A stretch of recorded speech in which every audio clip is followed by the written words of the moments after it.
coming out? Nope, I got you on right now. You're good. You started. Yep.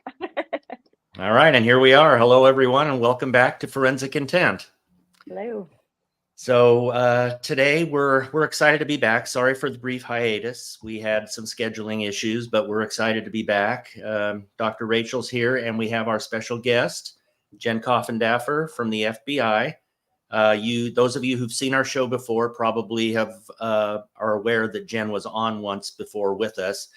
Just a brief thing about Jen Coffindaffer. She spent 28 amazing years with the FBI. She's now retired from the FBI.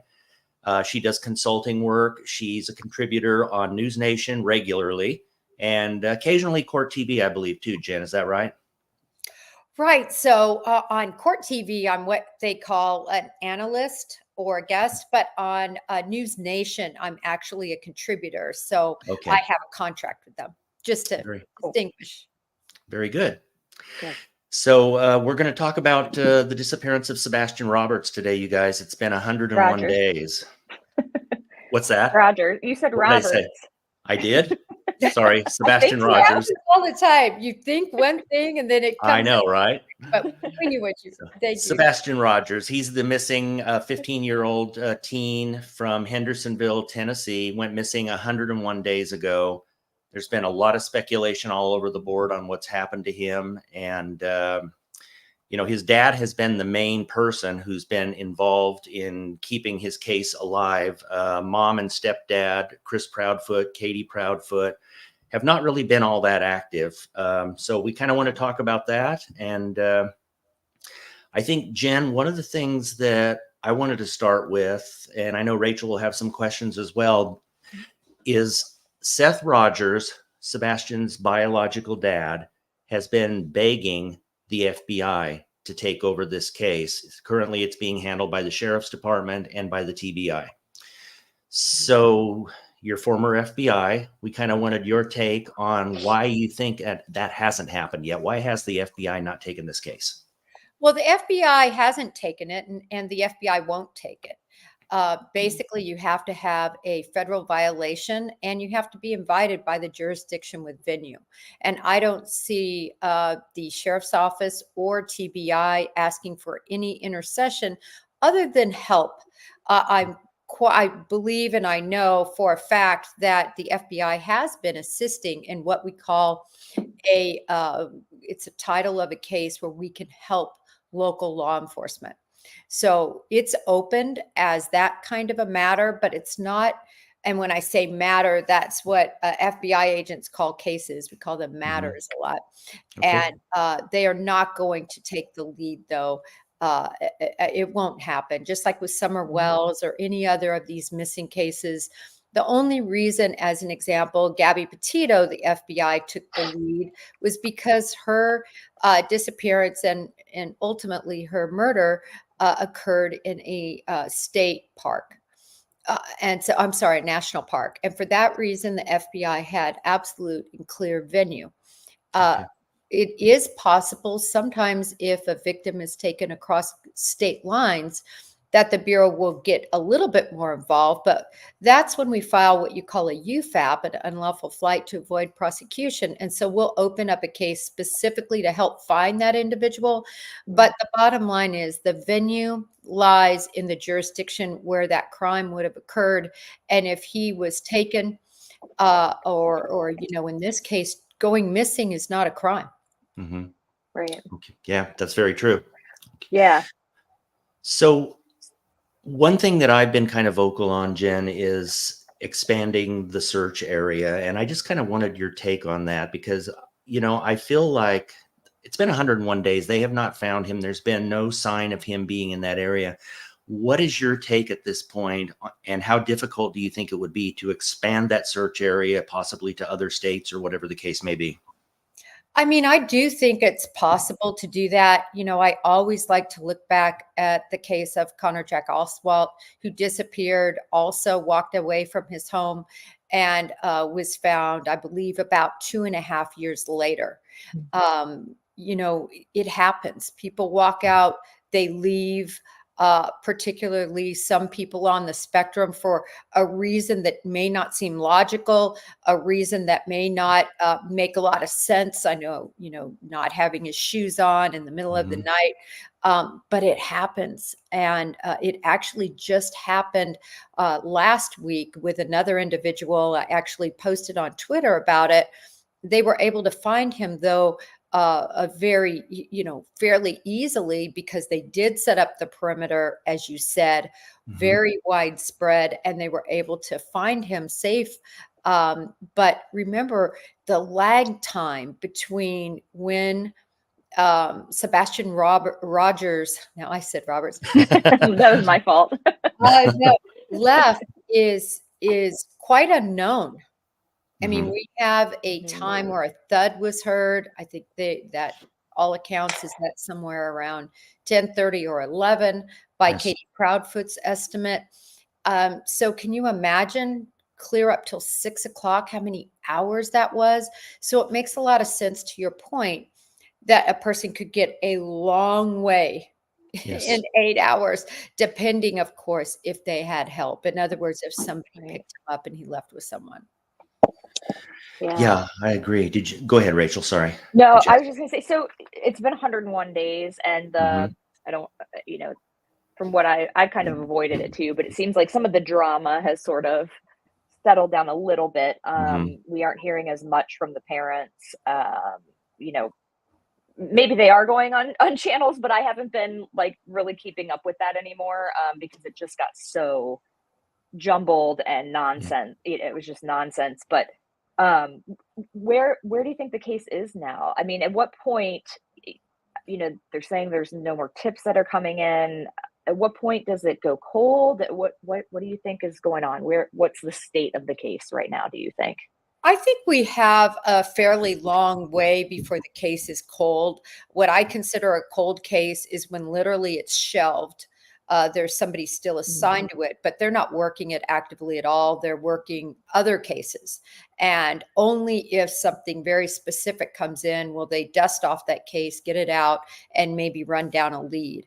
That's really the definition of a cold case. So this case, I don't believe is cold. I still believe that they're working intently to try to find Sebastian. But I do believe that law enforcement, for the good or the bad, has kept a very tight lip on what they believe has happened. I mean, we're hearing a lot of rumblings and so on and so forth about, the involvement of the Proudfoots. But yet we're hearing law enforcement say they're not ready to call them suspects in any way. They're not ready to say there's foul play. Because it has been so long, I just can't imagine that we have law enforcement believing it is foul play without them saying anything. But I always caution everyone, because this is beginning to be really the Summer Wells case in suburbia, as opposed to the out more in the country. That's what this case feels like to me right now. Yeah. And Summer Wells's case is cold. That's a cold case. Yes. It's been cold Yes. for a long time. I Wow. posted on it after listening to one of the detectives on that well over a year ago, him saying basically he doesn't do anything on it unless something comes Yeah. in. Right. Um, Right. So I worry, because this is the same trajectory. Mhm. Yeah, and we Yeah. still haven't seen a press conference with the parents present. There's the parents have been intermittently present on YouTube channels, but we don't have, we don't have any press conference with the parents pleading. We don't have what are your thoughts about that? Well, first of all, I think law enforcement has curtailed their press conference on this because, quite frankly, I don't think they have anything to give. And they Right. went under some scrutiny for, I think, giving a press conference, their last one, that really said nothing. And Right. so they were scrutinized. Why hold a press conference, have all of us come out? It's a lot of money. It's a lot of time for these reporters and for law enforcement, quite frankly, to take the time to set one of these, Cecil B. DeMille, many Cecil B. DeMilles up to hold these press conferences when they're not going to say anything. So I Right. do take my or to say nothing. It's sad, really, when you think about this, that from the beginning, you have not had the parents all on one page. Yeah. Right. Yeah. Right. Or They've- pleading, you know, if a parent said, I want to do a press conference, I want to put all of this out there officially. I want to, you know, I put myself in the shoes of, I can barely put Mhm. myself in the shoes of parents who lose children who are missing. I mean, it's almost worse than knowing what happened, because Mhm. you have no control. You don't know what's going on. And every time I have that in my head, I have a picture of myself just pleading, begging everywhere as much as I possibly can. And so I think that piece of this case is the most intriguing, the most confusing thing for the public, because we don't even really know how to help that much Right. in some Right. ways because of it too. I think the piece that really bothers me, and I kind of just wanted, I know I have my take on it, Jen, and you and I are past law enforcement. We look at behavior a lot. It's very easy to speak words on cases, but the behavior a lot of times speaks volumes. And the piece that I am just really having a hard time with, and I'm just going to put it out there because so many other people have, is the behavior of the stepdad and the mom, and their lack of searching, their lack of, basically doing anything, and just kind of shutting down, so to speak. At least it appears that way. Maybe they're doing things behind the scenes that we don't know. But what's your take on that? It's been concerning. Mhm. Definitely have voiced, different things that I've seen in terms of behavior. I Mhm. always thought it was very odd that they would leave their home. I understand they were being threatened. I understand that he had to work and they wanted to stay together. Mhm. He didn't want her left alone in the home. But it's just been my experience that a mother who is missing a son will never leave that nest in case they return, because where else are they going to go? Right? They're going to Yeah. go back to their home. That was probably the most concerning item that I saw. But then I've seen some other, another item that never really added up to me. And that was when a Facebook post occurred where an individual, to a mother and a daughter, thought they saw Sebastian. It wasn't true. They didn't see Sebastian, but they thought they did. And Katie Proudfoot reached out and said, did he have shoes on? And that, to me, gave legitimacy to her story, that he walked away, because a response of a mother wanting to see if it was legitimate enough, if there were shoes on, to me, that made sense to me. Mhm. It doesn't make sense that if you just murdered your child or your child died and you're covering it up, that you would even respond to that. That's a I very just good point. had a different take on that, actually. I thought asking that with the assumption that, of course, the child they saw had shoes on, that someone would say, yeah, he did. And she'd say, well, it's not him. Right. Hmm. That's Like, that's what I'm to sort of saying. shut it down. Like, I don't know. I guess I just had a different spin on that it wasn't because she knew it wasn't him, because she knows what happened to him, I guess, was my Mhm. spin on it, as opposed to she wanted to know if that was him because if he didn't have shoes, then it could be him. Does that make sense? Yeah. Maybe we're saying the same thing. I just Maybe. think, for me, any sort of engagement to that Mm, post didn't make sense for a guilty mother to engage, mm, because you just keep scrolling and say, oh, wow, they think they saw him. They couldn't have seen him. Mhm. So I find it odd that she engaged. Did But she say anything like, you know, DM me, where is he? Where's the location? This is the number you call. I'm calling, or anything like that. Like, oh no, it was very specific that they had reported it, okay, and that okay. she, probably monitoring, which did again make some sense to me, that you would Mhm, be monitoring these channels in case you thought somebody could find him, right? Mhm. People are looking for him. This was very early on, very Right. early mm, on. And Okay. so for me, I don't know, that made my scale tip more that she was being mm, honest that he left, even despite, Scott, as you said, there's so Mhm. much out there that's yeah, doesn't look good. right. And Yeah. it's so, and everything I think can be, I think some will say they're monitoring because they need to be able to know what's going on or if they're going to be busted, or they're monitoring because I recently was hearing somebody say how they're adapting, they're looking, what are people saying they're doing that's suspicious, and now they can adapt and not do that so much anymore, that kind of thing. Although the emotional control of some has been completely not adaptable. Exactly. But yeah, I mean, you could kind of look both ways at that. We were talking about the case just a few minutes ago not being a cold case, Jen, and I really liked your definition of a cold case. It is a case that's shelved. And for our viewers that just joined us, this has not been named as a cold case specifically yet. But Jen, correct me if I'm wrong. It's my understanding from what I've read, and of course it's on the internet, so it has to be true, right? It's my understanding. Yeah. It's my understanding that they are not currently searching for him, but that there are people within the office still kind of looking at the case and going through, looking for fresh sets of eyes. Is that your understanding as well right now? Yeah. I mean, I think that that's very important, that on a case like this, you do bring in fresh sets of eyes. I know that they're still searching. That's a certainty. How expansive that grid, in other words, I don't mean law enforcement per se, but other individuals, right? They're still searching and coordinating with law enforcement. Hi, I'm going to be searching here. I'm going to be searching there.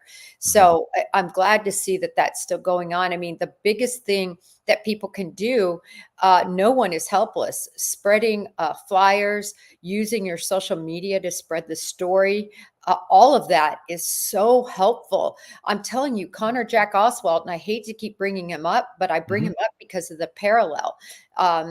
Generally the same age, same generally situation, right, on the spectrum with autism, left out of the blue. A little bit different because from all accounts, the Oswalds were very loving. There weren't any of these issues that unfortunately have come out. I mean, even if he comes back, I don't know who, if anyone, will get to custody of this poor child with everything that's come out. It's going to be looked at really closely, right? Yes. But the reason to me that it was important to understand the issues, Seth's issues, as well as the Proudfoot issues, is to understand why a child might want to leave. If it was a perfect home environment, why are they leaving? And as I stated before, sometimes autistic children on that spectrum will wander for no particular reason, but now we have reason. That's the reason it was important. It didn't need to blow up into a sensational landmines for every creator to take advantage of, in my opinion.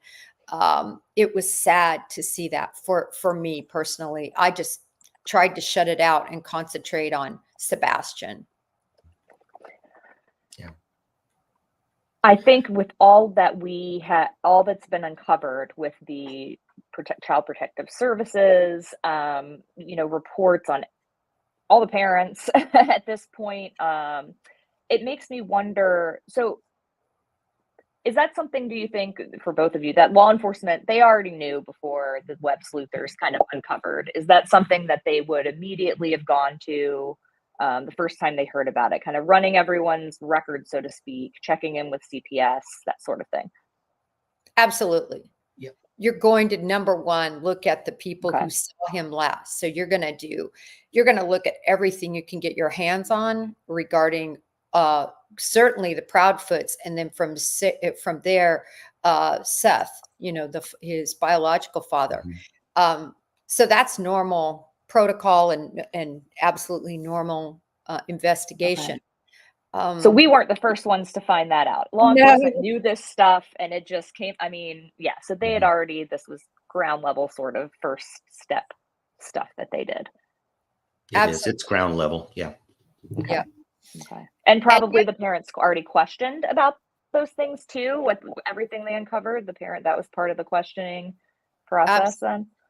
Absolutely. And there's one thing that, looks very good for the Proudfoots and for Seth. And that is they both took lie detector tests or polygraph tests. They wanted to. I understand one was done on Nancy Grace.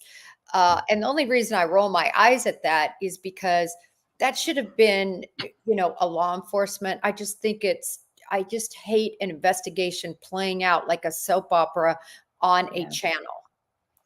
You know what I mean? It just, Mhm. at my very core, I don't like it. If I haven't even interviewed witnesses on my channel or that I've disclosed to Twitter, even if I've talked to them, which in many cases I talk to the witnesses, but I don't disclose any of that because I would never want to affect an investigation at all. So it's really concerning to see a polygraph examination on national television is all I'm saying. Right. Right. That makes a lot of sense, definitely. So, I don't know. I keep going back to my original theory. I'll just be honest with you guys. I mean, I've had a very hard time thinking that this was just a walk away by Sebastian. That's just me. That's just where my mind goes. I kind of considered this to be, something's not smelling right here from the get-go.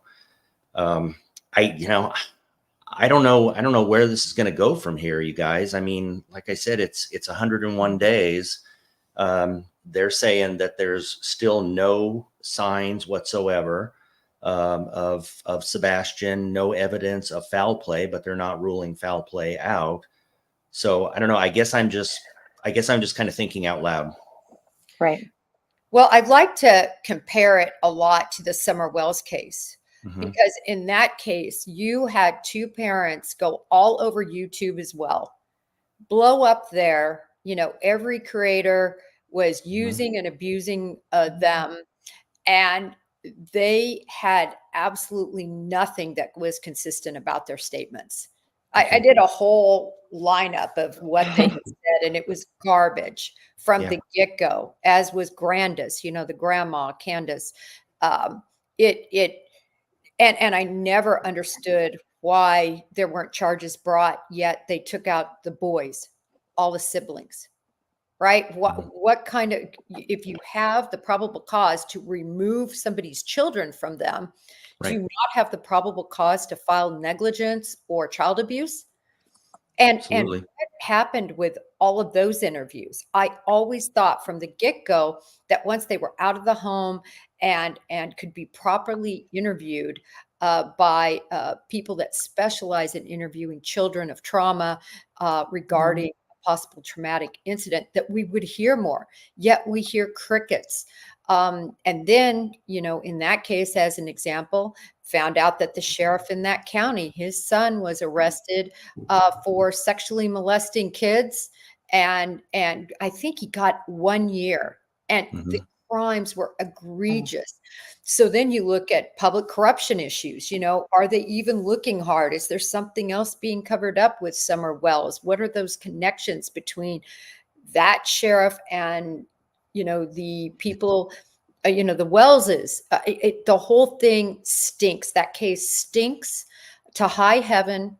And this case is in the same trajectory. I'm just saying, Mhm. but I think there's a much better chance that Sebastian Rogers walked away than that Summer Wells did, Okay. uh, considering the environment and considering where she was versus where he was. Yeah. Yeah. And, So and one. I look at this, oh, sorry, go ahead. No, go ahead, Rachel. I'm good. Okay. I was gonna say, I look at this, from a psychological standpoint, and Jen, I think you're gonna agree with some of this. You did an amazing interview, by the way, on your channel.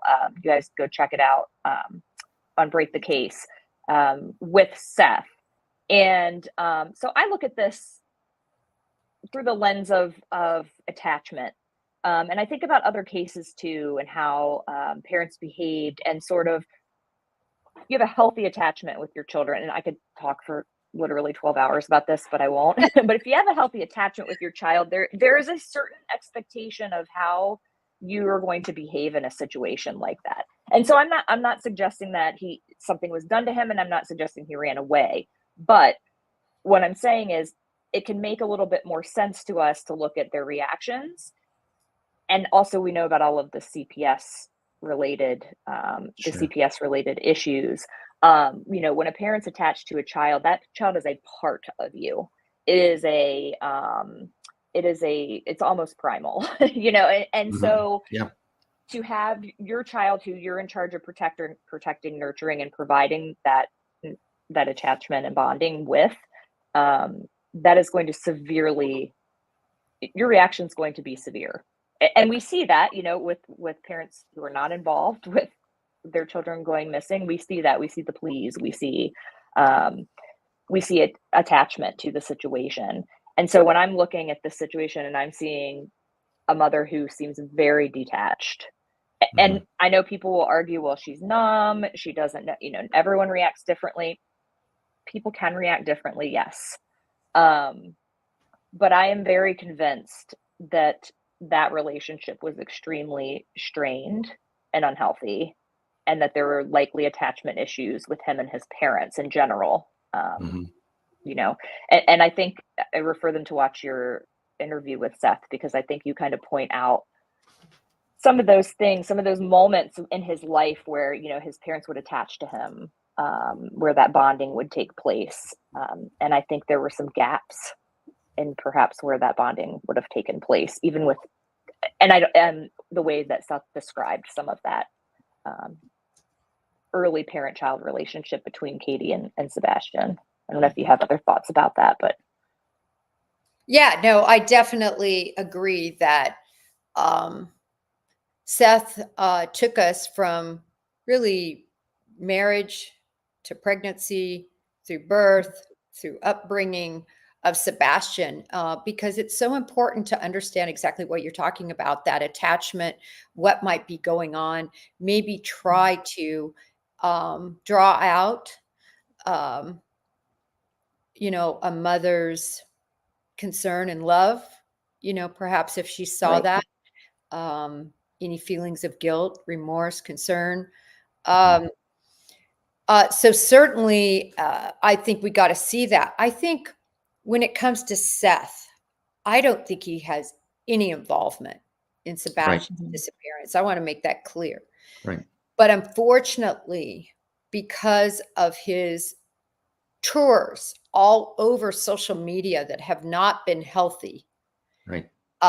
time and time and time again, and the Mhm. him exploding on different channels, Yep. multiple explosions, not just one. I mean, all over Mhm. the place. Every Almost every channel he's been on. He didn't explode on mine, but every other channel, he's had a moment of complete explosion. And so that causes people to wonder, Mhm. could he have done I mean, he talks about, Yeah. beating him and then that, I mean, it's just comes out so bad. Yeah. So unfortunately, what we all wanted to see, and Rachel, I think you were bringing us to this, we want to see a Gabby Petito type parenting Yes. reaction.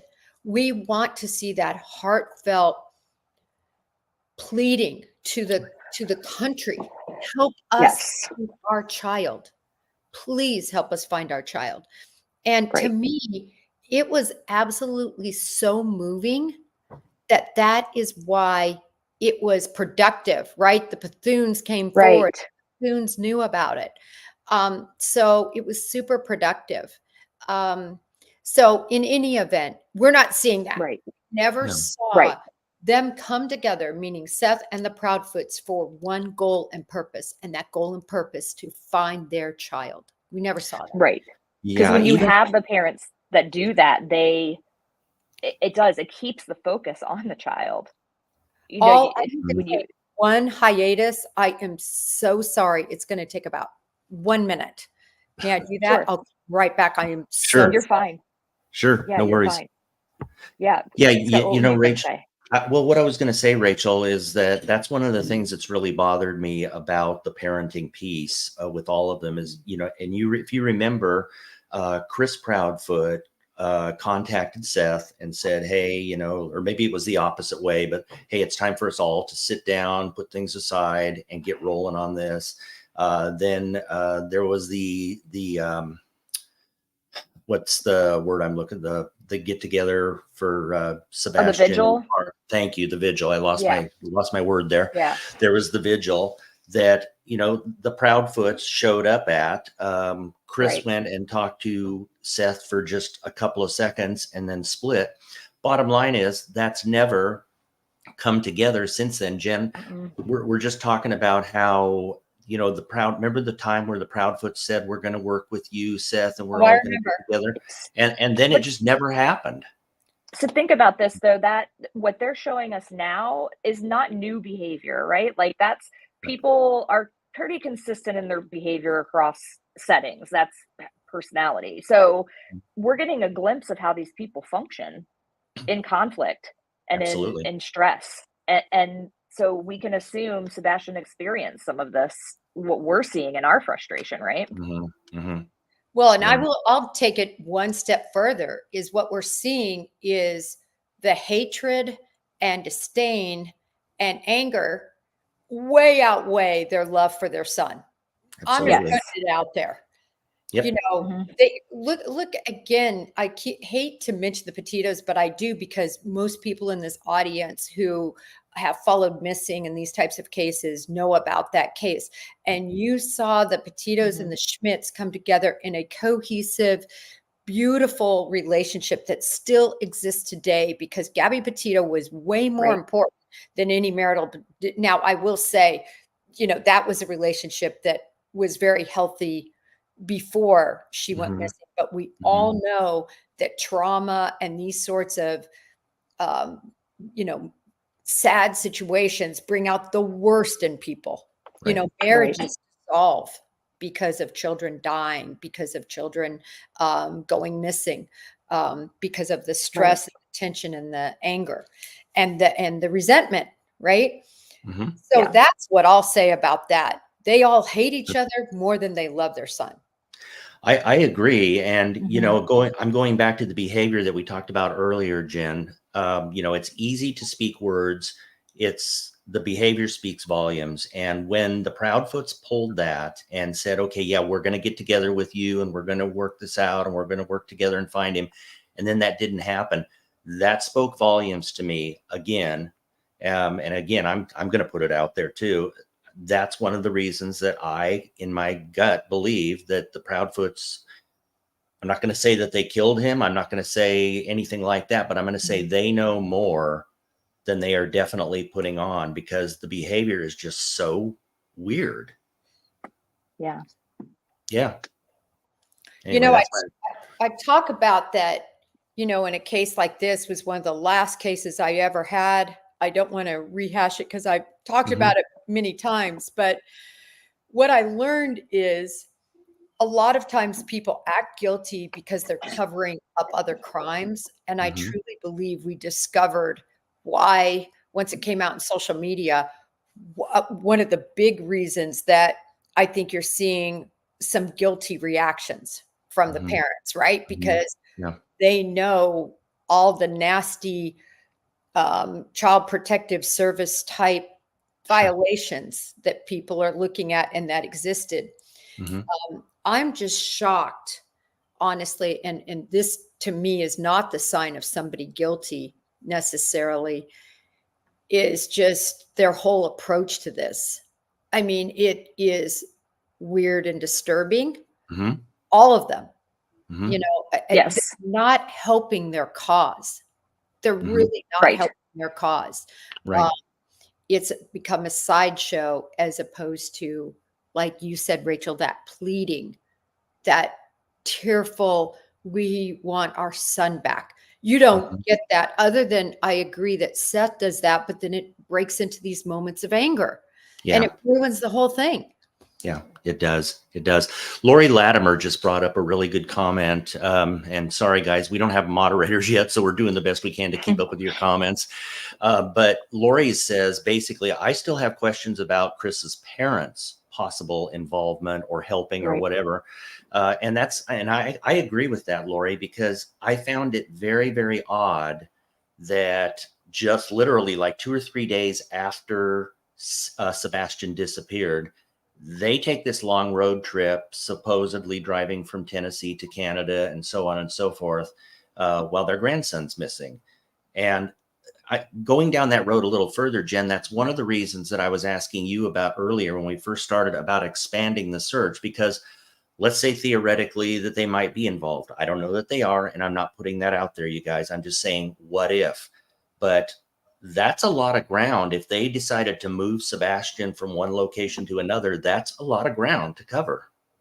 Well, I certainly believe that law enforcement would be tracking the phones of those grandparents and seeing where they were going, and that bureau would be helping with that, with what we call leads, the leads sent out to that particular field office that would be in that area, and see what stops were made, if it made any sense. I mean, certainly there's a lot of concerns, right?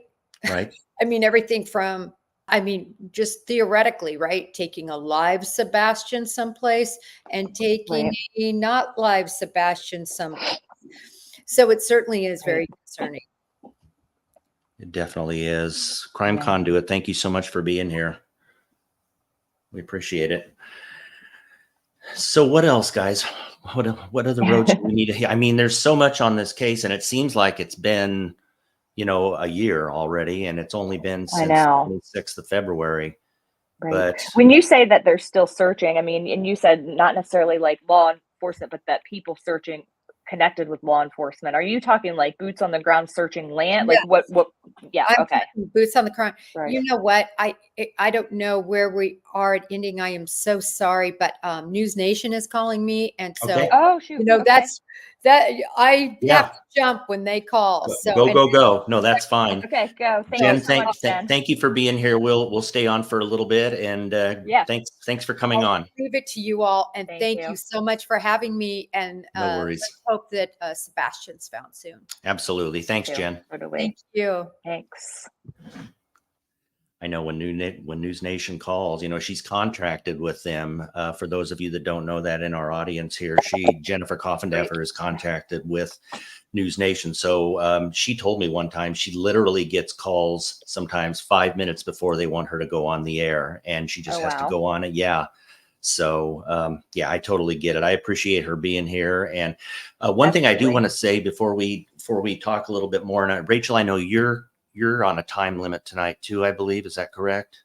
No, I'm good. Go ahead. You're good. Okay. So one thing before we talk a little bit more about this case is we've got some new viewers here. And thank you very much for being here. We've got some first-time viewers. We really appreciate you guys being here. Please hit the like. Please hit the subscribe. We always forget to say that. I know we do. I know Rachel and I have cracked up because we never thought we'd be at a place where we're saying, okay, please hit the like, please hit the subscribe. But yeah, here we are. So every time we end, I'm like, crap, we'd said it at the end. Well, no, we really appreciate everyone's support. Yeah, absolutely. Absolutely. Adrian says, are law enforcement actually doing anything? Well, I think before you came on, Adrian, we were talking about that with Jen. I mean, the case is still open. The case is not a cold case yet. A cold case specifically is when you shelve the case and nobody's doing anything with it and it sits on a shelf. That's a cold case. This case is still open. And according to what Jen Coffindaffer just said a few minutes ago, is they are still searching in some degree. But the problem is they're not really saying what that is. And so that leads to so much speculation about what's going on in this case. So Rachel, I'll let you comment on that if you want to. I don't know if I have a comment on that, Scott. Okay. No worries. Sorry, I was just responding to Adrian, and I didn't hear the last part of what you said. Oh no, that's okay. It's not that big of a deal. I was just basically saying that Adrian was asking if they are working the case, and they are. Right. But the problem is that they're not really talking about what they're doing. And so that leads to so much speculation on this case. Right. So, right. Yeah. But Jen made a good point, though. If they don't have anything to say, why are they going to gather everybody together to say we have nothing to say? I mean, if they don't have anything, they don't have anything. I wish that we had, of course, it's none of our business and we don't get to see it, but I just wish we could see the interviews with the parent. Like, what if they even asked these people? How many times have they brought them in? Like, I feel I've watched so many interviews with them and I feel like, oh my gosh, just get me in a room with them. I like, you could break this person. You I can know. totally get this person to break. Katie, you can totally get her to break. Why? I don't get it. And Well, yeah, I don't know how that works, Scott. You do, but yeah, that's always my I thought. mean, it's been my opinion for a long time that, and again, I'm not there. I'm not in this case, you guys, and I'm not investigating it. So maybe they're doing a heck of a lot more than I know. Yeah.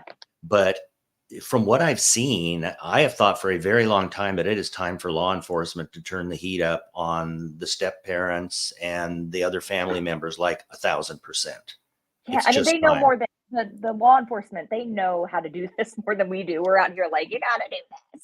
I mean, they know Absolutely. what to do. So, but like, I don't know. I don't get it. Maybe they have turned the heat up. Maybe these people are just so dug in. They are not. I don't know. I don't know. It's clearly, in my opinion, it's a very controlling relationship. And I am going to say this on live YouTube, and I don't think we'll get Go for canceled.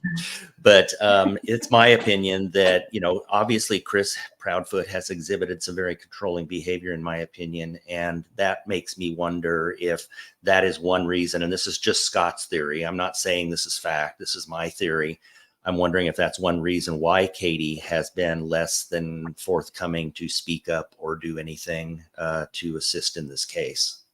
Now, Scott, okay, Katie's in an interview room, right, with law enforcement. Mm-hmm. Law enforcement, if they turn the heat up, let's say, is it Mm-hmm. beyond the realm of possibility that they say, we know that this is your chance? No, You law need to tell enforcement us. law enforcement does that all the time. Okay, I mean, so those they things may happen run that. all the time. Yeah, it would be nothing to be sitting in a room with her and say, look, we know, so, they might even say something like, look, we've talked to Chris, your stories don't match up. There's something not right here. We know that so let's do the right thing, spit it out, help us out, do it for Sebastian. It's not uncommon for that to happen at all in interviews. Well, it's really sad too, because I feel like, at this point, and somebody else had said this once before, that we might not get any info. One of the things that could happen is that Chris and Katie end up getting divorced, and then we might not find out what happened. Mm-hmm. Mm-hmm. And it's like, I just would hope that's not a motivator for her to, I don't know. My mind goes everywhere with this. Mm-hmm. I can't imagine being a mother myself. I mean, I would be on here. I would never get off of this channel live. I would be on here 24/7, blubbering, crying for the rest of my life if I didn't know where one of my children was. I can't get past that. I don't care about how people react differently, differently than other people in trauma. Yes, there are different reactions, but you guys, we don't have behavioral theories because everyone reacts differently. Okay. We have them because majority of people react certain ways. And I might get canceled for saying this. I don't really care. This is not normal behavior. It's not normal for your family to have CPS involvement on multiple occasions or even once. It's not a normal occurrence, but it's also not normal to have it multiple times and something not be wrong. Mm-hmm. It is not normal to not be crying in every single interview about your missing son. It is not normal to be straight-faced. It is not normal to not be pleading with the public. None of this is normal. None of this reflects healthy attachment with your child, missing a piece of yourself. Right. The only thing this reflects for me is self-preservation. Mm-hmm. Well, That's Rachel, and that's a good point. And even in cases where the parents are involved, or in past cases where the parents have been involved, I mean, you'll see the mom will, at the very least, she'll fake cry. She'll fake it. I mean, you're 100% correct. I mean, I have interviewed lots and lots of parents who have had missing kiddos, and they're almost always a basket case. And we're not seeing that with this. And that is very concerning to me. Yeah, it totally is. And I even, I mean, I can't even, never mind. I'm just going to move on from what I was just thinking because it's a rabbit hole. It's a total rabbit hole. My brain is just going to do that. But yeah, I mean, them moving away. No. Yes. I would live in that house for the rest of my life. Even if I knew like at some point, like this is unreasonable, like I can move now. We're not going to find them, whatever. Nope. Psychologically, I could never leave that house ever again. Ever. Yeah, it really, sorry, I didn't mean to cut you off. Go ahead. No, you're fine. No, that's No, all. it, it said a lot to me too when, just days after we were talking about Chris's parents, taking off to go to Canada, like a few days after Sebastian disappeared. Well, the same thing happened with the Proudfoots a few days after Sebastian disappeared. You guys, if you recall, it was like 2 or 3 days later, or maybe a week at the most, they went on a camping trip to Mississippi. Right. And remember that? Yeah. And yeah, I mean, what To is be that more about? difficult to reach, more difficult to contact, even if it's not Sebastian trying to, other people who have information or need to get a hold of you. Like, Right. that's wild. And that they have to know that even looks bad. So the fact that they would do that is like, Yeah. I don't know. I get this very visceral reaction talking about this because even as a mom thinking about this, it makes me feel amped up. So being in Mhm. that situation, I mean, you would have to drag my dead body out off the land before I would stop being on the ground searching for my kid. There's Mhm. just, they have not searched. They have not done one search. Yeah. They haven't gone to one vigil. Yeah. Yeah. I'm Even sorry. though, And that's e why I feel like law enforcement should get them in there and be like just pressing, pressing, pressing. And maybe they have. Do you think they maybe have, Scott? I, I can tell you what my gut tells me. Like Yeah, go for it. my gut tells me that they have not pressed as hard as they could. Okay. But again, I'm not there. And the thing that bothers me a little bit about this, and I get what Jen was saying earlier. She was saying, law enforcement does keep things close to the vest, you guys. They do, because they don't want to put things out there that, could compromise the case, essentially. But the fact that they are saying that there's no concern with foul play, there's no, they're basically, they're saying nothing. There's no evidence, there's no foul play, but they're not ruling it out, that sort of thing. I don't know. That just bothers me I just a want lot. somebody to name one case where there are multiple CPS reports Hmm. and parents are acting similarly and they found the child and the parents had nothing to do with it. If anybody, I'm challenging the public now. If Hmm. anyone can find me that case, then let me know. I just, Right. he did not walk away. That's another thing that I wanted to say. So I know people disagree with this, but as a psychologist, I'm going to go ahead and say this. Do it. I do not think he wandered away. Mm-mm. There have been statements that Sebastian is high functioning. That's how his parents describe him. And this can be a relative description, okay? Because high functioning to one person can mean something different than high functioning to another. Sometimes we refer to high functioning autistic children as that because they're verbal instead of Hmm. nonverbal. Hmm. Sometimes we say high functioning because they're able to do things like get themselves dressed and brush their teeth and that kind of thing, like activities of daily living is what we call them. Hmm. And some people may say, well, that's high functioning for an autistic person. High functioning does not necessarily mean that they have adequate logic and reasoning skills for their age. It does not necessarily mean that they have appropriate social behavior. It does not mean that they could survive in the wild. It does not mean that they would be able to wander off and be resourceful enough to get away. I mean, that case that Jen brought up of the boy who was found a couple of years Hmm. later, I haven't researched that, so I'm not going to release it, but that is an extremely rare, that would be an extremely rare scenario for, unless unless they were an older, high functioning autistic person who had had a lot of therapy and intervention to help them to function in life. I Hmm. mean, there are people out there who, we used to have the diagnosis Asperger's, and Asperger's, it's all autism now, but Asperger's was like the high functioning autism Hmm. where Hmm. the person is verbal. I mean, they may go their whole lives and never even be diagnosed with it. So they can function okay. Yeah. It's just a lot of difficulty with social cues and relationships and those kinds of things. So with that being said, I do not, in my opinion, Sebastian is not a high functioning autistic child to the point that he could have enough resources to go run away from home in the middle of the night with nothing, without a phone, without money, without shoes, without a coat, with nothing. And the only place he knows to go to is school and the ice cream shop.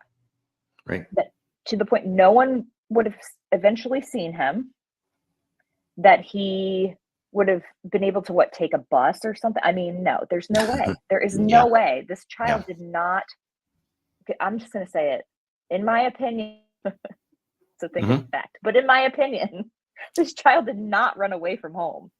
He didn't. He couldn't. Well, and we've talked a lot. You and I have talked about this a lot. And, you know, I've stated it here earlier. From day one, I have believed that there was something awry on this. I've never believed he just walked away either. It didn't make sense to me as a former law enforcement officer that has investigated lots of missing kiddos. It just didn't make sense to me that a 15-year-old autistic boy would walk away like that. So, yeah. I don't know. I don't know what else to say about that. I mean, I don't know either. We're probably out of time anyway, but sorry about my rant. And I just thought of another rant in my head. Like, I just picture myself in these scenarios. Like, I'd be banging on every single door in the neighborhood saying, "Save your ring footage. Is he here? Save your ring." Going on. I mean, I'd be a maniac. I would be a total, and I don't know if you could tell, but I could be a maniac. I would just be out of my mind. And I think that is where the frustration comes in with the public, is that like, we want to do this for that kid. How can she not want to do that? You know? I know. I agree. Well, you know, there's not even any video that I know of, unless Rachel correct me if I'm wrong on this, but to my knowledge, there's no ring cam video from their house of them even driving away and leaving the scene or anything like that, which a logical person would conclude, okay, well, what if the camera was disabled before they drove away? I mean, that is something that's reasonable to consider. So, I don't know, guys. I hope it goes somewhere. I mean, this is just one case of so many that are out there right now. I mean, we've got the Madeline Soto case coming to trial here pretty soon. And, you know, we still have Elijah View missing, I believe, in Virginia, if I'm not mistaken. I might be wrong on that. Sorry if I am. But there's just so many missing cases, people missing. And, you know, it's really disheartening to see all of these either, you know, killed children cases or missing children cases that are going on right now. I mean, it's always happened. It's always been out there. We all know that. But it does seem to me that it's happening more now than it ever used to. And, you know, we can go back to, well, is it being reported more or is it happening more? I think it's a little bit of both. I just do. And I don't have an answer for why that is. And Jocelyn, you're right. Elijah View has gotten virtually hardly any coverage. Yeah. And I don't know why that is. We need to do a show on that. I think part of that is because the parents have been, the mom and the boyfriend have been arrested. And I think that's part of it. And, you know, I mean, that's unfortunate. We still don't know where he is. So that's very unfortunate. And I don't know what efforts are being made to find him. But I think that's part of it, is that people feel like, okay, well, at least we have them off the streets. Right. But I mean, that's just why. Yeah, it really is. We can talk a little bit more about him in the future too. I agree. Yeah. And if you people in our viewing audience tonight have topics that you would like to hear discussed, drop us a line at Forensic Intent, or get us on Twitter or our email at forensicintent@gmail.com. You know, drop us a line, because we would love to, you know, address some of those issues that you guys want to hear about. Yeah, we do. And we appreciate you guys so much. Like, we're little and we're new, and like every single person that shows up, we're like, yay. So we really appreciate it. And leave comments, share with your friends, like, subscribe, all that good stuff. We're not monetary right now. We're not, you know, we're not asking for any of that. We do this because we love to do it. So, but we just love everybody being here. It's very cool. Yeah, we really do appreciate you guys. And like Rachel just said, you know, spread the word, because we're here and we're not going to go anywhere. So yeah. For now anyway. Yep. All right, guys. Well, thank you guys so much. And hope everybody has a great evening or morning, wherever you are. And we'll see you again soon. Keep a watch on Twitter, on X Twitter.